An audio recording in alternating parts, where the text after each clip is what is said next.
Just from the NFL to college, they all say, well, we don't read this, we don't pay attention. I have yet to meet a coach that hadn't read what people are saying. Let's be for real. That's just what people say. So, Coach, you probably read that. We said a lot of good things about your defense after the Oklahoma game. When you guys were that blitzing, attacking style, the corners coming out, using Malik, is that the formula of success for you guys going forward, you think? it has to be. We need to be aggressive. We have a lot of young kids, so in order for them to play aggressive, you have to call an aggressive game. And it just so happened, you go back, a week and a half ago versus Oklahoma. The key was we got after him. We hit the quarterback early, and that first third down, he limped off the field. And anytime you have a quarterback that's limping, you need to continue to go after him. That's what we did. And I think if we had not made that play early in the game, it could have been a different game. And then the offense, of course, they did a great job running the ball, which kept us off the field. So it was a combination of a lot of things while we had success. Can you keep Malik on the edge, or is he still going to have to be versatile and move around? He has to play inside and outside, and that's part of it. He played inside backer versus Oklahoma. We just rushed him off the edge at times, and we rushed him inside sometimes. And so you got to put guys in position to be successful. Same thing with Nashawn Hughes and some other guys. We got to find ways to put our playmakers in position to make plays for us. What was the percentage of your blitzing against Oklahoma? I would say out of the first 20 plays, we pressured 18 times. We brought 5 guys 18 times. Was that just because you saw something on film, or was that just what you said, this is what needs to happen? We said this needs to happen. I mean, their receivers. We didn't know how well we would match up with their receivers, so our thought process, let's see, can we put pressure on the quarterback and see can he make a play. They had a big offensive line, and we did not want to sit stationary where they can just put their big paws on us, because if they did, we'd have problems. So we moved just about every snap, try to keep those big guys off balance, and it just so happened that day things worked out well for us. Is that something that you had to learn about your defense before you were comfortable doing it, blitzing that much, young corners? That is part of it. You go back to last year, we moved every snap, and I would imagine we blitzed 60% of the time last year. We've pressured quite a bit this year. We just haven't made plays. We've have guys in position to make plays. We've missed sacks. I would imagine this year we missed anywhere from 10 to 15 sacks. Guys back there just couldn't get quarterbacks down, or guy hitting the wrong gap. So we've had some of those situations occur. You go back to, again, OU game, things worked out well for us. Quarterback was an athlete, but again, he was limping. A couple of times you watch that game, I didn't think he was going to come back in the game. He laid there for a minute and got up. So my hats off to him. He is a tough son of a gun. But we hit him and hit him quite a bit. Vince, was that a great game plan, great execution on one particular day, or was that legitimate progress? This defense is getting better. I believe it's both. I think that day was a good day, and I think you saw us take a step in the right direction, and just to see what happens this week. It's one day at a time. That's how I look at it. I can't look too far ahead, and you forget the past real fast, and that's part of it. You've heard me say before, when we lost a game, you can't let a loss beat you twice. Well, guess what? You can't let a win beat you twice either. So I told the kids and the defensive guys, that's Sunday. So you have Sunday and Monday to enjoy this game. That was a week ago. After the game, I said, now Tuesday is K-State. So everybody wants to pat you on the back. That's over with. So we've had 2 weeks to get your minds right to get ready for K-State. Was that Duke Thomas's best game that you've been in? He had some really good games last year, but for this season, yes, it was. You got beat on that double move, and was that about his only big mistake? I think it was.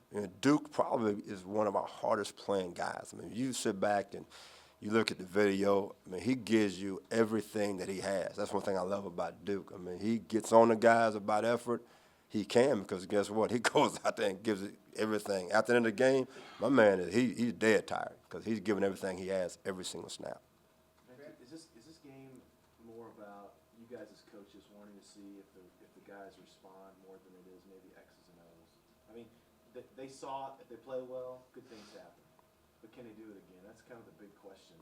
I think it's always about the players. Some coaches want to get up and talk about the X and O's, and people want to call themselves geniuses. I've never been into that. It's about the players. It's about teaching the kids to do the details right, which I've said, many times before. And you want to see the guys take the next step. And K-State is the next step. It's part of the building block. And that's what I want to see. The guys that go out there and fly around, do little things right. And if you do those type of things, it gives us a chance in the fourth quarter to have a chance to win a ball game. That's what we're looking forward to, is getting to the fourth quarter with a chance to win the game. You've said for weeks that the thing that this team needs is confidence, especially unit. And after a game like that, do you think that finally gives them that confidence that you said they need? It's confidence is something that can disappear real fast. What you got to have is a foundation of 1 win, 2 wins, and 3 wins, and then that confidence is there. It's easy to shake anything if it's very thin. And right now we are in a situation, and to be frank, is that because we are still young and we're still growing, it's thin. So we need to have some success. And K-State, again, the OU game is not who they are and what they have been this year, any other year under Coach Snyder. And that's what I tell the kids. So we looked at TCU. They moved the ball up and down the field on TCU. They moved the ball up and down on Oklahoma State. 2 pretty good football teams. So we're going to have our hands full trying to slow these guys down and contain them. That's going to be the whole key. If we don't give up big plays, again, we have a chance to be in a ball game in the fourth quarter. It's hard with young players to find the difference between intensity and intelligence. You know what? Sometimes, when you're young, common sense is not always there.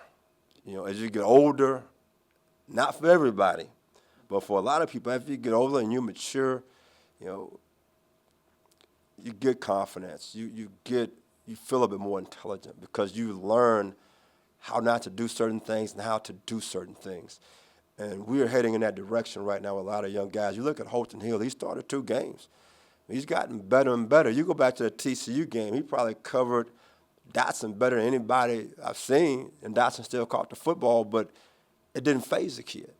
And then you come back against the Oklahoma game, man, he's playing lights out. He made some exceptional plays in that ball game. So you can see a young man that's growing as a football player and growing maturity-wise because he is playing more. And Chris Boyd is another guy. Devontae Davis is that guy. And Malik is getting better. He's growing. And people fly around and say he flash and make a play. But I look at the entire game, they all still make freshman mistakes. They do freshman things. Why? They babes. That's what they are. They pups, and they got to grow up and learn what to do all the time, be consistent. And that's when you become a better defense. When all those guys come together, they play more with more consistency. That's the 3 freshman DBs you just mentioned are all corners. Is there are you looking at any younger guys to push at safety too? And if all your best guys are corners, would you move any of them to safety to help? P.J. Locke, if you go back to the Cal game, he came off the bench, did a pretty good job. Yeah, he's athletic, he can run. He's going to be a good player. I mean, you're going to probably see him play a little bit more as the season goes on. He's been on special teams, and that's part of it. So you bring a guy along slowly and see where they are. It's easier to play corner. Whether you're playing zone or man, it's still cat coverage. When you put him inside a safety now, it's a lot of things going on. See the formation, see the splits, what's the down and distance, what type of combination routes they have. Do I play man? Do I play zone? Do I fit in a box? So you have a lot of things that they have to be aware of. So you have to be real careful as far as throwing the guys to the wolves. But you're going to see a couple of freshmen as the season goes on playing more and more safety. If we can keep some guys fresh, I think in the fourth quarter they'll play faster, they'll play smarter, they'll react that much quicker to what's happening to them. Sean Elliott, one of those guys, you got him in So, the game. play some special teams. It's good to see my man back. I mean, he brings some wood to the table all the time. And remember, he missed really all of camp. He missed the first 4 ball games. And so he's finally moving around where he can be in some practices. He made a couple of nice interceptions in practice yesterday, so he's starting to show us that he's a guy that if we put him in a football game, if he knows what to do, he can make a play. So Deshaun is another guy that, as the season goes on, it's a good chance you're going to see him get some playing time. Did Oklahoma put 7 or 8 in the box almost every down against K-State? Oklahoma is a 3 down with big physical guys. You know, they played man, they played zone. Sometimes the box was loaded, sometimes it wasn't loaded.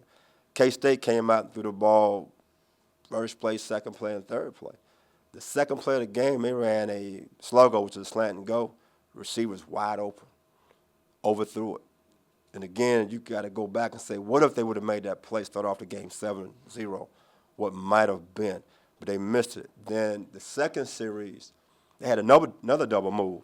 Receiver was wide open, overthrew him again. If they had made that play, it might have been 7-7. They didn't make those plays. And all of a sudden, it's 21-0, and now they had to throw the football, and the game's out of hand. So I see a team, again, I think they're going to run the football, going to do what they do, shorten the game, snap the ball with 5 seconds on the clock, come out there and throw a couple of double moves so they can't get over the top, protect their quarterback. And I think that's key for them is protecting their quarterback because he's been nicked up a little bit. Are you glad to finally play a quarterback who you don't compare to an NFL quarterback? That's always a good thing. But you know what he can do well is manage the game. He's a great manager of what Coach Snyder asked him to do. And when he is put into a position where he doesn't have to make a great play, they've had great success this season. And again, they put 45 or 42 points on TCU, moved the ball well on Oklahoma State. And so they've done some really good things when he manages the game. And we have to be smart. They play really smart as a football team. You know, we need to play smart as a football team Saturday. And I think if we do, it's going to be a good game. And again, we get to the fourth quarter, you got a chance of winning the game in the fourth quarter if it's close. Coach, last year at this time, around this time, you guys challenged your team that you guys want to make a bowl game and send the seniors out to at least make a bowl game. Are you guys doing that again this year? Or are you saying any big picture goals for the rest of the season? Well, you always want to get your senior class to a bowl game. And the first thing I look at, just being an assistant coach is I'm concerned about one thing right now, K-State. I can't look ahead. I can't be concerned about the future, but my future right now is being in the present. The present is today, have a great practice, finding a way to put our guys in position to have success versus K-State. So it's a one-game season. And if a one-game season gets you to where you need to go, then you know what? You did the right thing. And so I don't talk about anyone else. I'm talking about one game. Kansas State Wildcats, who 6 out of 11, 7 years, they've beaten us. And that's what I know, and those are things that we telling the kids. Man, it's been a while. We need to make sure we right the ship at home. We have not played well at home, and we need to play well at home. And we got to be like the postman, rain, sleet, mud, whatever shows up. We need to show up as a football team and play well in our stadium. Three last ones. Vance, you talked about the young DBs, but going to the defensive line with Charleston, he came in pretty deep at DM. What did he show you guys in camp that you felt comfortable giving him game reps? Great work ethic, a lot of enthusiasm, a guy who wants to be a really good football player. He's a guy we really thought about redshirting. But he had an outstanding camp, and all of a sudden you get the Notre Dame game. He's running second team because Caleb Blewett went to tight end. If Caleb Blewett was still with us, there's a good chance that Charles would have been redshirted. And that's kind of where we stand. He's really the only freshman defensive lineman we had. Pooner's a true sophomore, but, he played last year. So we playing all the guys that we have right now. Linebackers, you look at Wheeler, another true freshman. He has gotten a lot of reps this year. We've been in games where you have Malik, a true freshman, and Wheeler, a true freshman, and a linebacker, and you see all of a sudden Charles playing defensive end. So you got 3 true freshmen in your front 7 core, and then we had one game with them 3 guys, and you had 2 true freshman corner, and P.J. Locke was starting at the doggone safety. So it's like I don't want to cry a river, but might as well. You gonna move to the press box if it rains? Oh no, I'm with my boys through thick and thin. We standing together. I just hope nobody brings Kool-Aid because I like strawberry Kool-Aid. I'd be excited. Hold my cup out with some sugar in there and drink some. I'd be fired up. Think I'm a child all over again in Louisiana. Does the forecast kind of excuse the 14,000 unsold tickets? No. Come on, be for real. Now, it's come on. You asked the wrong guy that question. I mean, again, my thing is this. Our kids work so hard. And my thing is that you need to come support these guys who been through a lot of hard work going back to camp in the heat of August. That's what it's all about. If you're a fan of the Texas Longhorn football program, you come to support those kids, win, lose, or draw. And I've said this, if you have a ticket and you don't want to come, but donate it. Let's make this stadium, DKR, a tough environment to play in. Give your ticket to someone else and let them come in there and cheer for us. And to me, that's what it's all about. Being a fan, a Longhorn fan. You know, I saw an article, and I don't know which one of you guys put it out there, saying that the Texas OU game was the most watched college football game of the year. Really? You got a football team that won one ball game? And that's the most watched college football game this year? Okay, well, get your butts in the stands then and fill it up. Don't watch it on TV. Come out here and watch the doggone game. It's not that hard. I get pretty passionate about that, Ryan. You know how I get now. Last one, Kurt. Did you watch the Michigan game and did you see how that ended? Have any flashbacks? You're going to laugh at me. I mean, I was watching the A&M game. I watched that. I'm watching flashing back and forth. My wife is out there. She went walking, of course. You know, football, she gets a little tired of it. I thought the game was over with. There's 54 seconds left on the clock. They have the ball game. I turned the TV off. Went out walking with my wife. So I thought Michigan had won the football game. I came back, and 3 hours later, I'm looking at another game, flashing channels. I'm like, Michigan lost the game. How'd they lose a game? And I saw highlights. I'm like, you have to be kidding me. And so all across the country, everybody has all the ideas of what they would have done. If I was a coach in that situation, you have no clue what you would have done. I love when people say, well, I would have done this. No, you wouldn't. You wouldn't have done that. It's after the fact. Everyone has the answers after the fact. Do you tell the punter the ball moment if he fumbles, or do you put a negative thought like that in his head? First of all, he knows to fumble the football. You can't ever put that thought in his head. And I don't know what you tell a kid. I really don't, because you don't expect those things to happen. And again, you say, well, fall on the ball, don't kick the football, throw it away. All of a sudden, you have a kid, 18, 19, 20 years old, in a pressure situation on national television with 110,000 people in the stands. You drop the football. What do you do? I mean, what is going through that kid's head at that moment? I can't tell you the pressure that he might have been. And what's really bad about it, how can you send that kid a death threat? Think about that. The things that kid, that's so disappointing about people. I mean, you think he's not devastated himself? And for people to send things like that, that's really a sad state of affairs about where we are as people in this country. It made no sense to me. When I saw that, I mean, my blood pressure went up. I mean, it really did. That's really sad. And his teammates surrounded him, supported him. And the true Michigan fans who really loved their program, they came out and supported him. The other people, they're not Michigan fans. Thanks, Kenny. Appreciate it, guys.